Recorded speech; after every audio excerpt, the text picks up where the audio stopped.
Ang i-discuss natin ngayon ay tungkol sa neuroplasticity.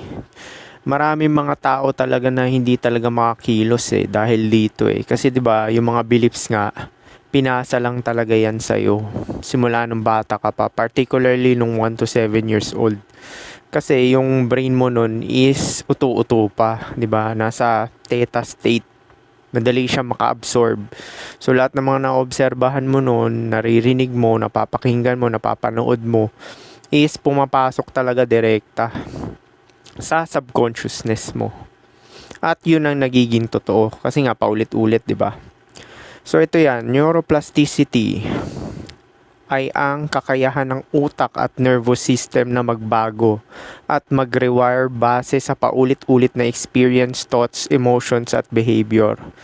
Kasi nga, yan nga yung programming mo dati, base sa mga karanasan mo, thoughts mo, yung mga iniisip mo dahil nga, yun nga, yung mga lagi mo napapakinggan, napapanood, naobserbahan, pumapasok yan doon. So, yan yung kumokontrol talaga sa'yo. Kasi nga, ang subconsciousness is 95%, di ba?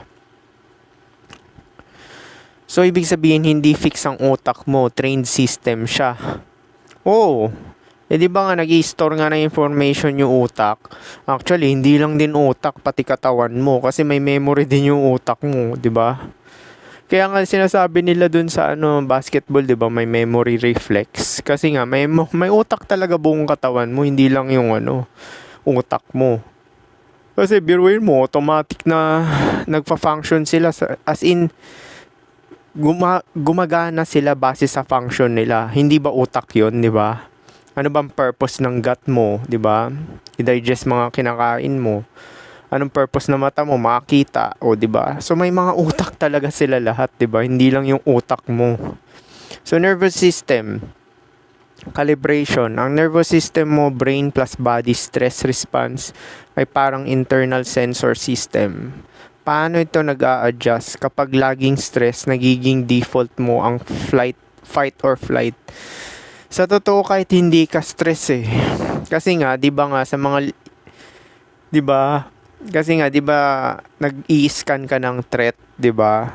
Kasi nga yan nga yung defense mechanism natin para makasurvive. So automatic talaga yan yung fight or flight na nag-i-scan ka ng threat. Pero effective lang nga daw yan nung panahon ng mga primitibo, kasi kailangan mo nga protektahan sarili mo sa mga hayop tsaka yung mga tao na gusto kang patayin, 'di ba? Tsaka sa environment din na hindi safe dahil wala pa naman mga bahay noon, 'di ba? Palipat-lipat sila. Ngayon kasi nasa lipunan na tayo, safe na siya. So, ang nangyayari, self-sabotage siya nangyayari. Hindi ka kumikilos, gusto mo nasa comfort zone kasi nga gusto mo safe, 'di ba? Gusto mo protektahan sarili mo. So, hindi ka magte-take ng risk, hindi ka magiging confident, i-shrink mo yung sarili mo para i-please yung mga tao na magustuhan ka, magkaroon din ng peace at kaayusan. Hindi ka magi-speak ng mind mo kasi takot ka i-shame or ma-judge, 'di ba? Kasi nga self-protection talaga 'yan. Ang nangyayari sa lipunan, imbis self-protection, self-sabotage. Ganun nangyayari, imbis na kumilos ka para sa sarili mo, nangyayari is kontrolado ka ng external. Actually, hindi nga lang din external, utak mo mismo. Kasi nga, gi-scan ka ng threat tapos nangyayari, self-sabotage siyang nangyayari. O ito, kapag laging calm, mas stable ang baseline mo. Kaya nga may nervous system na calibration Kapag laging chaotic environment, mas sensitive ka sa triggers. Actually, depende yan. Kaya nga dami ko share sa inyo na clip na eye-opening Kasi depende talaga yan sa kamalayan. Kasi kahit anong strategy mo, kung ignorant ka, sinabi na rin to sa Buddhist ignorance is the root cause of suffering. Kaya nga, hindi matutulungan ng tao yung sarili niya kung ignorante siya. Kasi nga, kung ignorante ka, 'di ba? Hindi mo matutulungan talaga sarili mo kahit anong bigay mo na impormasyon na ganito, hindi nila maintindihan. Parang yung salita ko, gibberish lang. Yung parang ganun, parang ganun lang. Kaya nga minsan, pag ready na yung mga tao talaga nakakapakinig nito ng mga ganito, is dun sila magiging aware, di ba? Ibig sabihin, meron pang time na kailangan pakinggan mo siya ng 10 beses, paulit-ulit. Actually, yung mga video ko dito, mga high frequency to eh. Pakinggan mo siya ng 10 beses, dun mo magigets, di ba? Yung iba kasi, hindi talaga nila matatap to, yung ganito. Kasi nga, yung kamalayan nila, nasa low vibration. Hindi naman sa nanlalait ka or dinidiscriminate mo sila. Ibig sabihin, yung readiness lang talaga ng kamalayan. Actually, may mga mentor din ako niyan. Kagaya ni Quartz Crystal. Tsaka ni SQS, sila lang talaga yung nag-influence sa akin. Tsaka yung dating guru, si Locario. So, silang tatlo, di ba? Yung nag-ano sa akin. Si SQS, 8 years na yun. Tapos, lagi ko pa rin pinapakinggan. Pero ngayon, kuwari pinakinggan ko na siya, kumpara nung 8 years ago, may bago na naman akong nagigets na ay yun pala yung ibig sabihin ng meaning na sinabi niya. Ganon din kay Quartz Crystal. So, sa isip-isip ko, need nyo talaga na pakinggan talaga siya ng ilang beses. Kasi nga, pag hindi ka ready, I mean yung open-mindedness mo or expansion ng kamalayan mo is hindi pa ka ganon, hindi mo maintindihan talaga yung mga pinagsasabi ko, di ba? Ang katawan mo ay natututo kung ano ang normal. Chaos becomes normal. Anxiety baseline. Chaos normal. Kasi nga, yan nga yung programming, di ba? Or kinalakihan mo. Kuwari, yung chaotic yung environment na kinalakihan mo, kala mo na fix na ganun. Dito ako sanay. So, dito ako komportable. So, pag nakamit ka ng mga tao na hindi naman chaotic or mga matitino, which is subjective pa rin naman talaga siya, is bago sa'yo yun, di ba? Ang gagawin mo, babalik ka sa baseline mo. Ibig sabihin, babalik ka sa comfort zone mo. Sabi, isi-self-sabotage mo yung relasyon dun sa, alam mo yung payapa, peaceful na relationship. Kasi nga, mas komportable ka dun sa dun sa chaotic. Calm becomes normal, regulated baseline.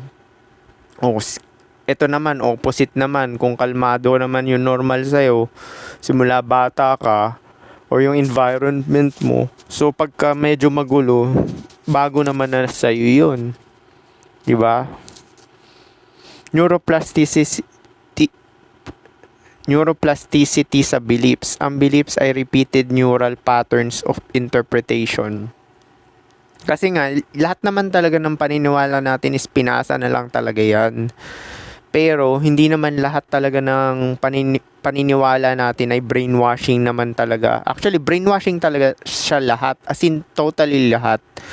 Yun nga lang, meron talagang ibang makakabuti at merong hindi. Kaya nga yung shinare ko is wala talagang butas dito kasi subjective nga yung reality. Biruin mo, pwede mong paniwalaan lahat ng gusto mong paniwalaan, which is totoo, di ba? Totoo talaga. Pwede mong gawin lahat ng gusto mong gawin. Yes, which is totoo rin, di ba? Pero hindi lahat makakabuti. Yes, which is totoo rin talaga, di ba? Kasi nga subjective. So, depende na lang talaga sa iyo kung ano yung tingin mo na makakabuti sa iyo. Yun yung isipin mo, gawin mo, raramdaman mo, kikilusan mo, 'di ba? Tsaka papaniwalaan mo para maging in alignment ka. Halimbawa, hindi ako magaling, paulit-ulit na interpretation ng failure. Actually, mahirap din makawala sa ganito kasi nga para ka mag-deprogram yung mga shinare ko, 'di ba? Training, meditation, tsaka yung pause, tapos inhale deep, tsaka exhale na deep.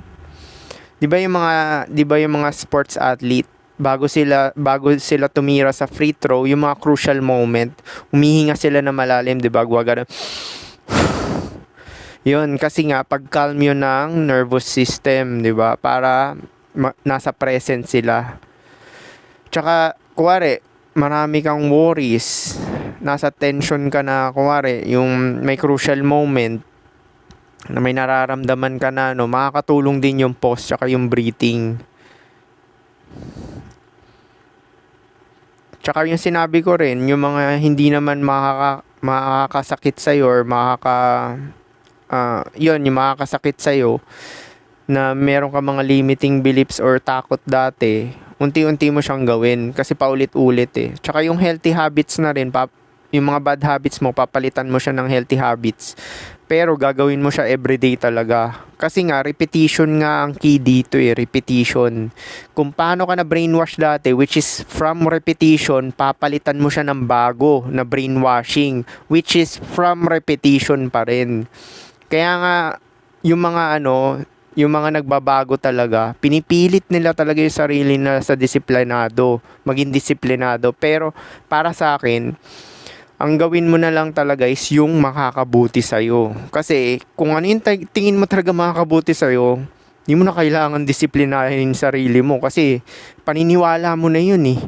Biruin mo, ganun ang sakop ng sinishare ko, ganun siya talaga tatagos. Kasi biruin mo, paniwalaan mo kung ano yung magbe-benefit ka. O obviously, pag pinaniwalaan mo yun, kailangan mo pa disiplinahin sarili mo. Hindi na, di ba? Gagawin mo na siya kasi yun yung pinaniniwalaan mo eh. Kasi nga, papasok pa rin talaga siya sa lahat eh, sa paniniwala mo, di ba? Kaya nga sinabi ko, believe nothing.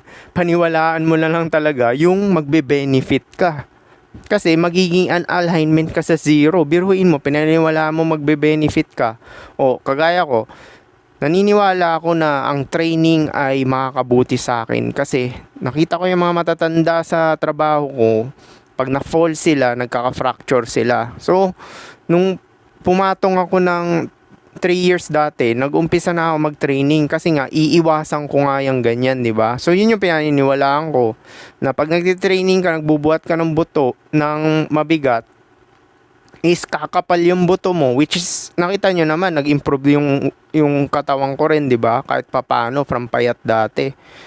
Tapos, kakapal din yung muscle mo. Tsaka yung muscle mo rin, ang kinakain niyan, carbohydrates. So, hindi ka magkaka-diabetes. So, 'di ba? It makes sense, 'di ba? Kung ano pinaniniwalaan mo. So, subjective pa rin 'yan. Pero sa inyo, kung ano yung tingin mo makakabuti sa iyo, paniwalaan mo kasi biruin mo, meron naman mga nagyoyosi, paniniwala nila nakakabuti sa kanila 'yon. Eh, yun ang naging totoo sa realidad nila. As in, umabot pa sila ng 90, 100. Actually, yung subconscious programming mo talaga, malaki talaga epekto niyan. Kasi nga, biruin mo, kahit yung mga bad habits na yung sinasabi sa lipunan, na bawal ka uminom, magyosi, pero kung pinaniwalaan mo talaga, yung totoong paniwala ka talaga na makakabuti sa'yo yun, is, hindi ka talaga magkakasakit. Hindi ka magkakasakit sa totoo lang kasi nga subjective reality, kung ano pinaniwalaan mo, yun talaga yung totoo. Kaya nga sinasabi ko, paniwalaan mo yung tingin mong makakabuti sa'yo. Yun yung gagawin mo kasi i-align yan lahat nung iniisip mo, sasabihin mo, nararamdaman mo, tsaka yung kilos mo. Somatic, nasa alignment ka ng zero, which is connection mo sa self mo or tinatawag kong God. Kaya lahat ng mga gusto mong ma-experience is mag-unfold talaga sa'yo. Actually, hindi mag-unfold. Hindi yun yung word. Bigla na lang magko-collapse sa'yo. Ibig sabihin, yung may experience mo siya. Ito, kaya ako ito paulit-ulit na interpretation ng challenge. Kaya ko ito, yun pala yun. Kaya ko ito, paulit-ulit na interpretation ng challenge.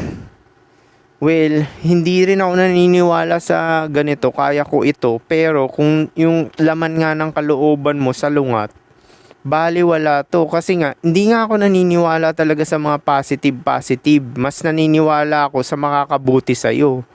Which is, babagsak siya sa self-love. Kasi yung positive, interchangeable yan eh. Interchangeable talaga yan kasi subjective nga yung reality. So, kung itong pinasa ko sa inyo, makakatulong to kasi hindi to positive eh. Biruin mo naman, shinare ko sa inyo, paniwalaan mo yung makakabuti sa'yo. Now, finorce ko ba kayo na kumain ng ganito, mag-training or kung ano-ano pa dyan? Hindi, di ba? Ang shinare ko sa inyo, yung makakabuti sa'yo. Tingin mo makakabuti sa'yo. So, itong kaya ko ito, paulit-ulit na interpretation ng challenge, baliwala to. Kung salungat to sa paniniwala mo, tsaka kalooban mo. Kaya nga yung affirmation na self-affirmation, kailangan ikaw talaga yan. Kasi, kung hindi ikaw yan, baliwala din. Kailangan yung change na ang change ng identity ang mauuna bago yung affirmation. Hindi gagana yung affirmation kung yung sa kalooban mo hindi mo binago mismo. Kasi yung affirmation na lang yan na lang na yung parang nagpapatatag, reminder sa sarili mo na ikaw na yun talaga. Pero kailangan magbago muna yung kalooban mo na ikaw na talaga yung totoong nagbago. So, hindi gagana yung kaya ko ito, kahit anong positive mo dyan, kung yung kaloob-looban mo, which is subconsciousness 95%, salungat sa sinasabi mo, wala, di ba? Repetition strengthens neural pathway. Kaya nga sa mga ganito, law of assumption talaga yung pinakauna eh. Shifting ng identity first bago to mga ganito. Yung mga repetition, bago yung intention. Kasi itong repetition strengthens neural pathways. Intention pa rin to pero identity muna. Kahit anong sabi mo sa mga tao dyan, magbago. Kung hindi talaga, ayaw niya talaga tulungan sarili niya, or ayaw niya talaga magbago, which is a choice. Tandaan mo, ang pagbabago ay choice. Kaya nga shinare ko rin sa inyo yung first impression last. Paniwalaan mo talaga yan. Kasi nga, hindi nagbabago yung tao talaga. Nagbabago lang talaga yan pag choice na nila. Pero in general talaga, hindi talaga sila nagbabago. Kasi marami na ako naobserbahan na tao na ganyan. Nagtatrabaho ako sa sa hospital, ang daming mga tao doon. So naobserbahan ko, yung mga habits nila, ang hirap talaga baguhin. So nagkaroon ako ng conclusion. Tsaka marami na rin ako mga in-approach na tao. So sabi ko, yung first impression last, totoo pala talaga siya. Kasi ang pagbabago, it's a choice, 'di ba? Which is ilang percent lang ba yan sa lipunan yung talagang nagbago? 'Di ba? Mababa lang, 25%, sabihin na natin ganun. Tapos the rest ay hindi na nagbabago. Kaya kasi biruin mo kung lahat nagbago, di lahat mayaman na, 'di ba? Or lahat kung ano nang di wala na sana mga nag-aano diyan, kaguluhan, 'di ba? Or mga sigalot. The brain chooses the strongest pathway automatically. Kaya nga yung mga repetition talaga kasi paano ka ba na program, 'di ba? Paano ba pinasa yung mga beliefs mo na pinaniwalaan mo? Through repetition sa television, sa nanay at tatay mo, paulit-ulit na sinasabi, sa eskwelahan, tatawagin ka lang. So naging passive, sa school nga naging passive ka eh. Biruin mo mag-aantay ka, tawagin ka. Tapos may oras din yung recess nyo. Pwede ka naman kumain anytime, di ba? Biruin mo naman, lunch nyo may oras din. Subjective ang reality, di ba? Tandaan nyo yan, subjective ang reality. Paano kung nagutom ka ng alas 7, di ba? Recess nyo alas 9. Kaya nga yung di ba? Ikakahon ka talaga sa lipunan. Kasi nga, although pabor din naman siya kasi nga magkakaroon ng kaayusan, nakita na kasi ng mga Illuminati to na yung mga tao ay majority ng mga tao ay parang high up. Ibig sabihin, yung nagfa-function sila base sa instinct nila, impulses. So kaya brainwash na lang ng mga gobyerno or Illuminati yung mga tao through social media, through television, through radio, through eskwelahan, 'di ba? Through culture, through religions. So yan yung mga brainwashing, 'di ba? Through romanticism. So yan yung mga brainwashing. Beliefs become automatic thinking filters, default meaning system ng utak. O ito, neuroplasticity sa habits. Ang habits ang pinaka-direct application ng neuroplasticity. Kasi yung habits kasi is, di ba nga, kaya nga habits, ibig sabihin niya yung paulit-ulit mo na ginagawa sa sarili mo. Now, kung gusto mo magbago talaga, babaguhin mo talaga yung habits mo opposite dun sa dati mong ginagawa na parate, di ba? Actually, yan talaga pinakamahirap kasi nga, ang pagbabago ay choice. Tandaan nyo, di ba? Kaya nga shinare ko yung first impression last kasi naobserbahan ko sa mga tao, hindi talaga nagbabago. Lalo na, meron pa nga matanda na talaga, 70, hindi na nagbago talaga. O ito habit loop, cue, behavior, reward. O isa pa yan, para kang Pavlov na, yung aso ni Pavlov, di ba? Cue, behavior, reward. Yan nga yung ginawa sa lipunan natin, di ba? Kaya nga may mga batas tayo para hindi sila, di ba, makulong.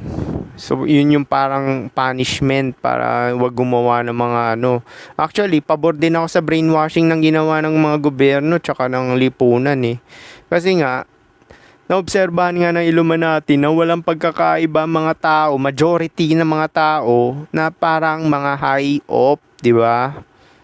So, yun nga yung nila. So, inisip nila, nako, pagka ganito, walang kaayusan. Kasi kung lahat kaya mag-isip ng para sa sarili nila, o di, magiging delikado to sa paano naman yung kayamanan natin, paano yung mafia natin, di ba? Kaya ginawa nila yan. Actually, pabor din ako sa brainwashing, di ba? Biruin mo naman, at least ikaw yung kakaiba. The rest is parang pare-pareho mag-isip, pumorma, pare-pareho ng cellphone, pare-pareho lahat ng kinakain, pare-pareho mag-isip. Mapapansin mo diyan pagka yung mga mainstream na social media influencer, kuwari mainstream, mga 1 million views, mga ganyan, ay followers, yan, mga na yan, mga na yan, parang yan na yung pangmasa. Example, stress scroll phone, temporary relief. Kapag inuulit, bumibilis ang neural pathway. Nagiging automatic, hindi na conscious decision. Pero again, marami na rin ako mga nakitang tao na ganito, puro putak lang ng putak. Lalo na yung ka-flat ko dati, sinasabi, hindi na raw siya iinom. So, ano nangyari, 3 weeks lang, umiinom na naman. So, yung mga pinagsasabi niya, wala ring kwenta. Kasi nga, yung kalooban niya talaga, hindi nagbabago. Kasi ang pagbabago talaga, choice yan sa kalooban Hindi, walang logic na makakaano dyan. Kahit anong logic mo, hindi talaga magbabago. Kalooban talaga ang una. Pagka yung walang shifting na nangyari sa loob, bali wala to, kahit yung affirmation, kahit yung logic, gusto ko magbago, wala, mag-i-slip lang din yan, babalik pa rin yan sa dati. Kasi nga, ang shifting kalooban hindi naman sa utak yung kalooban, di ba? Kasi yung mga marami na ako naririnig na ganyan, di na ako iinom, magbabago na ako sa New Year, yung mga ganyan, di ba logic yan, di ba? Kasi yun yung tama, base sa logic. Pero sa kalooban nila, walang pagbabago, di ba? Habits, autopilot program ng utak. Actually, yung habits din, in-install din yan, programming din yan, di ba? In-install din yan sa'yo ng mga nakagisnan mo sa environment mo. Sabi, yun kasi yung ginagawa nila na total ginagawa naman ng karamihan. Gagawin ko na rin, di ba? Naging ship ka na, di ba? Total ginagawa naman siya. Yun nga yung lagi mo maririnig Total ginagawa naman siya ng karamihan. Gagawin ko na rin, di ba? Kaya nga tama yung ginagawa ng gobyerno, di ba? Tinatrato nila parang high up yung mga tao Kasi nga, matitigas talaga ulo ng tao kung walang punishment. Nako, kung wala tayong batas, marami pa dyan nagre-reklamo. Gobyerno, kurakot. Nako, kung wala silang batas, kawawa kayo ngayon, di ba? Dahil biruin mo naman, mga tao parang hayop lang din, 'di ba? Gagawa yan ng mga dun pa nga lang sa welga dati, may nambabato ng bote, 'di ba? Nanununog ng ibang properties. Hindi ba kayo pa na ugali yan, 'di ba? Biruin mo naman. Subconscious ay hindi mystical, hidden mind. Ito ay automatic processing system ng brain. Dito nakastore habits, emotions, emotional reaction, learned beliefs, automatic responses. O yan nga yun kalooban, 'di ba? Kasi 95% biruin mo naman. Actually, yung mga na-experience mo talaga ngayon, kagagawan niya ng 95% mo. Kasi ang sakop ng subconsciousness, ito habits. O, kung ano ka ngayon dahil sa habits mo, emotional reaction, kung ano ka ngayon dahil sa emotional reactions mo, pasok yan sa subconsciousness. So, kung ano ka ngayon dahil yan sa learned beliefs mo, kung ano ka ngayon dahil yan sa automatic responses mo, biruin mo, lahat sakop, 'di ba? Paano ito nabubuo? Repetition, emotional intensity, consistent experience. Kaya nga yung gagawin mo dito sa neuroplasticity, babaguhin mo yung habits mo, emotional reaction mo. Yes, mababago mo yung emotional reaction mo through pause. Na-share ko na yan. Huwag ka muna mag-react, mag-pause ka muna, huminga ka na malalim, at hayaan mo na lang, panoorin mo lang yung emosyon mo. Tsaka yung mga worries, hindi nila binanggit dito yung worries, kasama rin yun. Kasi nga, yung worries mo, hindi rin na yan galing sa'yo, dahil galing yan sa future. Learned beliefs. Ito rin, yung mga paniniwala mo, pwede mong palitan. Actually, ang ipalit mo dito, itong sinasabi ko, di ba? Believe nothing, only what benefits you. Yun lang, 'di ba? Biruin mo, sakop na yun lahat. Automatic responses. Dito medyo mahirap to. Kahit ako nahihirapan din ako dito. Pero nakokontrol ko na yan. Pero yun nga, mahirap tong automatic responses kasi may memory din pala yung katawan mo. As in, pag kuwari nakakarinig ka ng kuwari yung parents nyo nag-aaway dati, tapos naririnig mo nagsisigaw, nanginginig na yung katawan mo, natatakot ka, 'di ba? So, pag naka-experience ka na naman nagsisigaw na sa kapitbahay nyo or iba, marinig mo yan, manginginig na naman katawan mo. Kaya nga, ang dito is, ilagay mo talaga sa stress yung katawan mo, tsaka paulit-ulit mo i-expose sa Ang tawag dito is desensitization. Kaya shinare ko rin yung training na magbuhat kasi nga, i-stress mo yung katawan mo nun Tapos may relief siya Kasi nga may memory, biruin mo, may memory din pala yung katawan mo, 'di ba? So ibig sabihin may habit din yung katawan mo aside sa habit sa utak mo na gusto mong gawin parati. Paano ito nabubuo? Repetition, emotional intensity, consistent experience. Yun nga yun, tingnan mo, naunahan ko pa si ChatGPT bago ko pa basahin yung niya. Consistent experience. Yan yung shinare ko sa inyo na kung hindi mo ikakamatay yung takot mo, gawin mo siya ng paulit-ulit, paunti-unti, 'di ba? Kuwari, takot ka kumain mag-isa, gawin mo siya. Mag-travel mag-isa, gawin mo siya. Magbasa, takot ka, gawin mo. Paulit-ulit, 'di ba? Kasi nga rewiring ang tawag dito Papalitan mo yung mga dating habits mong, emotional reaction, learned beliefs, saka automatic responses ng bago.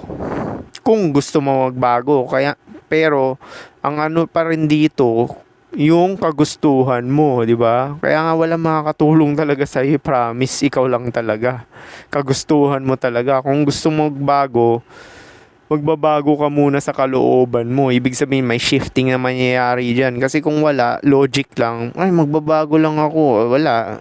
Fluctuating yan. Ngayon lang yan dahil mataas pa yung nararamdaman mo. Tsaka either na naka-experience ka lang ng bad luck or something, kaya naisip mo na magbago na. Pero sa kalooban mo, wala.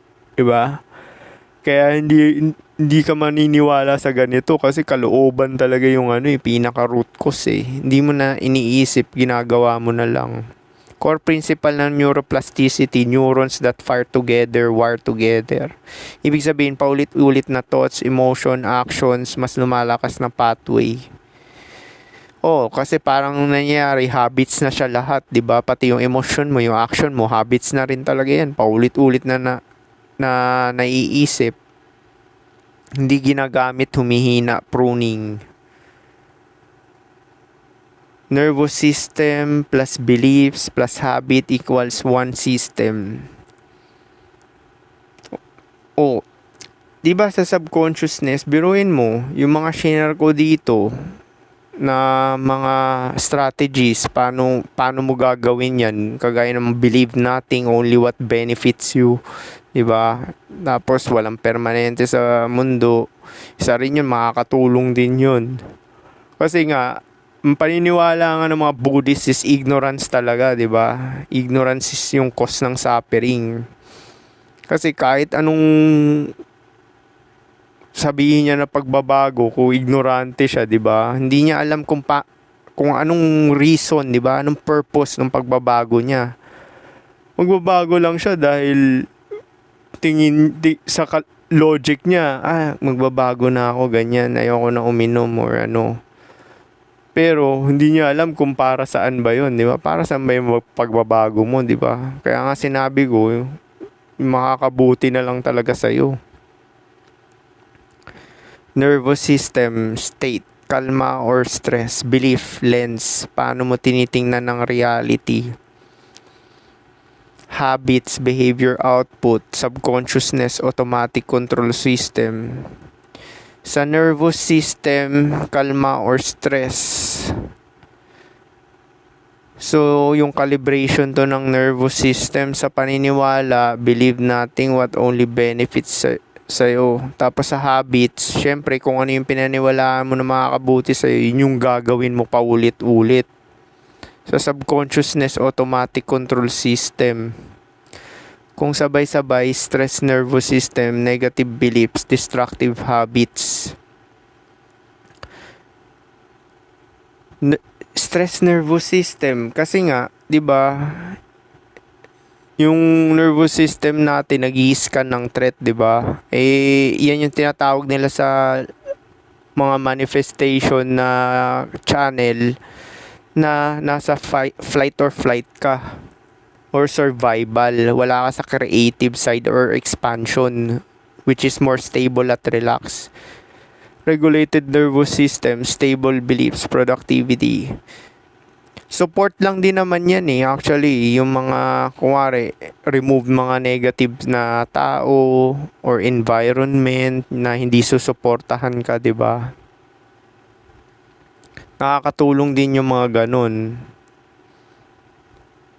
Paano nagbabago ang tao? Real mechanism, hindi instant transformation, step process, awareness. So yun, tingnan mo, 'di ba? Kung ignorante ka talaga, walang pagbabagong mangyayari. Awareness, unang-unang binanggit. Kung ignorante ka, hindi ka magbabago talaga. Napapansin mo pattern, disruption. Kasi sa awareness, teka, bakit parang may mali na nangyayari? Ba't parang yung mga ginagawa ko, tsaka parang sinusunod ko lang yung structure ng lipunan, tsaka mga brainwashing. So kung wala ka awareness, ignorante ka, hindi mo alam gagawin mo, 'di ba? Para kang wild animals. Actually, halos lahat nga ng mga tao, 'di ba? Kaya nga ginawa yung batas dahil nakita na nga ng mga Illuminati na wild animals talaga mga tao. Disruption, hindi mo sinusunod, automatic reaction. New repetition, bagong response paulit-ulit. Disruption yung sinabi ko na pause, tsaka yung mag-deep breathing muna. Kuwari, naka-encounter ka ng mga ganyan, na mga triggers. Ganun gagawin mo, di ba? Or stressful na situation, magpo-pause ka, tapos inhale, exhale. Rewiring nagiging default na siya. Ayun nga, habit pa rin talaga siya. Pero unang-una talaga, awareness. Kung ignorante ka talaga, walang mangyayari kasi hindi mo pipiliin yung sarili mo sa kaloob-looban mo Simple truth, you are not your thoughts. You are the system that can retain your thoughts. So ito, summary na tayo. Neuroplasticity, brain can rewire, nervous system. Neuroplasticity is yung mga dating rewiring ng utak mo, which is nagpo-form siya as habit, belief, emotional responses, is kaya mo siya talaga ma-rewire or palitan ng bago. Nervous system, emotional baseline calibration. Yun, yung mga shinare ko sa inyo. Diba? Actually, may shinare pa nga yung ibang mga podcaster, cold shower daw Nakakatulong din daw sa ano yan. Pero hindi ko ginagawa yun. Kasi mas naniniwala ako kung ano yung makakabuti sa akin, yun yung gagawin ko. Bakit ako papaniwala dyan? Beliefs, repeated interpretations. Believe nothing. Biruin mo naman, wala kang papaniwalaan. Yung makakabuti mo lang, yung tingin mo lang makakabuti. Diba? Kasi yung totoong cause and effect pala, hindi sa ginawa mo, hindi sa kilos mo. Yung totoong cause, ikaw, kalooban mo. Kasi bago ka pa kumilos, bago ka magsalita, bago ka mag-isip, dinikta na yan ng kalooban nyo. Shinare ko nga yung clip, diba, na yung choice na gawa na ng kalooban mo bago mo pa ginawa. Diba? Yung kaloob-looban mo talagang gumawa. Diba? Sino ba yung kalooban mo? Diba? Si God, diba? Subconsciousness, autopilot system of repetition. So paano? Hopefully may natutunan kayo dito sa topic niya, neuroplasticity, na yung reality mo ay hindi fix. Pwedeng magbago yan, di ba? Which is babalik pa rin talaga yan sa choice, di ba? Kagustuhan mo. Kung kagustuhan ng kalooban mo na magbago is magiging natural yan. Kaya babagsak pa rin yan sa kaloob-looban mo. Which is, sino nga uli yung kaloob-looban mo? Si God. Peace.